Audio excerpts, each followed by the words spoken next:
એરંડાના બીજમાંથી cyanide જેવું ઝેર બનાવવાની અને પછી નિર્દોષ લોકોને આપીને તેમની હત્યા કરી દેવાનું આતંકવાદનું જે આખું ષડયંત્ર હતું તેને ઝડપી પાડવાનું. આ એજન્ડાને પાર કરવા માટે કેમિકલ ઝેરનો ઉપયોગ કરવાનું પણ તેમનું આયોજન હતું. આ કટ્ટરપંથી બનેલા યુવાનોની ભરતી કરવા માટે ગેરકાયદેસર હથિયાર અને જૈવિક ઝેરથી આતંકવાદીઓએ આતંક ફેલાવવાનો આ નિર્ણય કર્યો. ડોક્ટર મયુદ્દીન એક ટોલ પ્લાઝા પરથી તેમની ધરપકડ કરવામાં આવી હતી.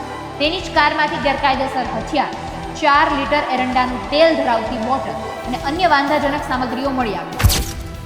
નમસ્કાર. એરંડાના બીજમાંથી સાયનાઇડ જેવું ઝેર બનાવવાની અને પછી નિર્દોષ લોકોને આપીને તેમની હત્યા કરી દેવાનું આતંકવાદનું જે આખું ષડયંત્ર હતું તેને ઝડપી પાડવામાં આવ્યું છે.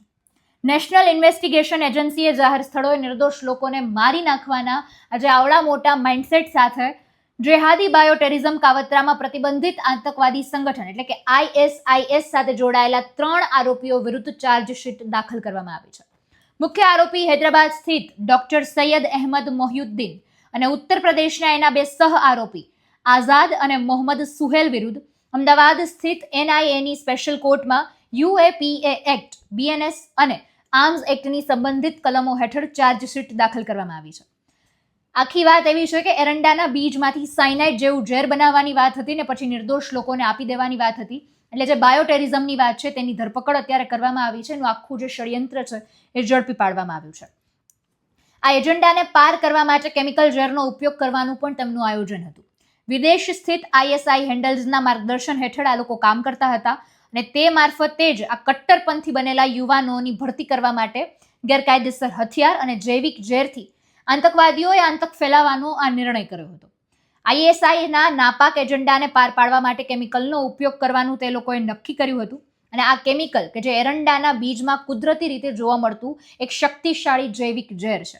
કેમિકલ વેપન્સ કન્વેન્શનના શેડ્યુલ Iમાં આ સૂચિબદ્ધ છે અને આનો ઉપયોગ તે લોકોએ કરવાનું નક્કી કર્યું હતું. આ કેસ મૂળરૂપે ગુજરાતના ATS જે નોંધાવ્યો હતો તેમાં જોવા મળ્યો હતો. નવેમ્બર 2025માં ચીનથી MBBS થયેલા ડોક્ટર મયુદ્દીન એક ટોલ પ્લાઝા પરથી તેમની ધરપકડ કરવામાં આવી હતી. તેની જ કારમાંથી ગેરકાયદેસર હથિયાર, 4 લીટર એરંડાનું તેલ ધરાવતી બોટલ અને અન્ય વાંધાજનક સામગ્રીઓ મળી આવી હતી. ATSની તપાસ બાદ તે જ દિવસે અન્ય 2 આરોપીઓની પણ ધરપકડ કરી લેવામાં આવી હતી.